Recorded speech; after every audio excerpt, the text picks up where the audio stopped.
I am Professor Y. Pardasarathi, Head Department of Public Policy and Public Administration, Central University of Jammu, Jammu. Power is going to come from the domination. Ultimately, everything is coming from an authority, but when you are using the authority, power is another important aspect. Power is not having a legal base, but it's going to do. What are the sources of authority? The sources of authority is in administrative agencies. Number one is law, rule of law, constitution, powers, whatever the structures we created and everything. Then tradition. So tradition, you are getting authority from the top to bottom, from the traditional aspects, a traditional basis. Another is a delegation of some of the authority is delegated. Delegation means is one of the important principles of public administration. For example, a municipal commissioner is preparing a budget and he delegates his power to an accountant or the next officer to prepare the budget. He is delegating his authority to another person is called a delegation. After the work completes, the power authority will go back to the first person. So this is one of the important these are the sources of authority. At the same time, you have a limits to authority. Authority is subject to the following control of to prevents to misuse.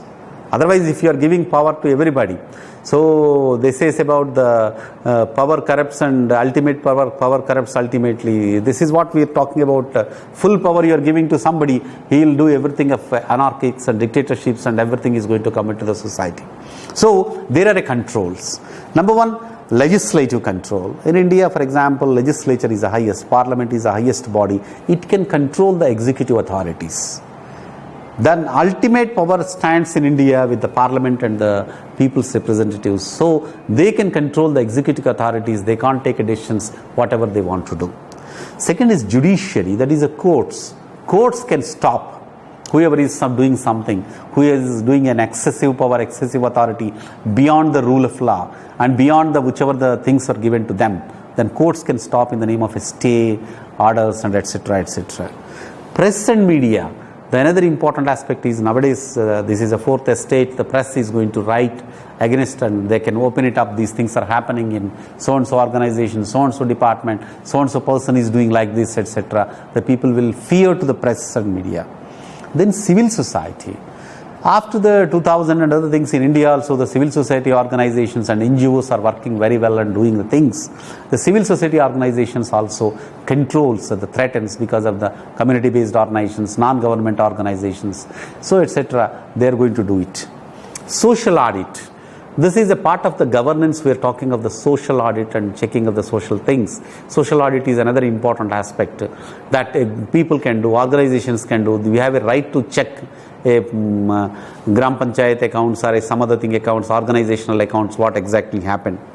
Lokayuktas, though we have tried for the Lokpal, which hasn't come so far and about, Lokayuktas and the various state levels, they are controlling and they are the representative of the citizen control systems and other things like a judicial control. We are talking about a citizen controlling mechanisms of the Lokayukta. People will go and say these things are happening and other places ask the Lokayukta to intervene. This is happening and things. So, but one important aspect is coming after seeing of all these authority and power. Slowly, states are declining their authoritative things.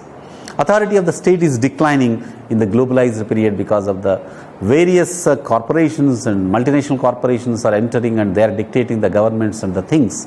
And international organization like a UNDP, World Bank, and they are dominating the things and etc. This is one of the important aspects is coming. Nowadays, the states are not unable to control the things about. So ultimately, we are coming about, we are discussing the important aspect of authority. What is an authority? So we discussed important aspects, what the meaning of authority, definitions of the authority, types of authorities, and at the same time, the important people of like a Max Weber explained about the three types of authorities of a traditional authority, charismatic authority, and about the legal authority, which he said a rational authority. Mary Parker Follett says authority is not a dictating another thing, it is not controlling, taking care of the people and they are able to understand of it. Chester Bernard said in social systems school, authority is a different aspect. It is instead of indifference activity, we have to accept them through informal organizations, indifferent zone. Then whereas the Simon's point of acceptance zone of authority we have seen. Attigoni's model of 3 types of authorities we have checked about it. So this is authority, power and responsibility in a society. Thank you.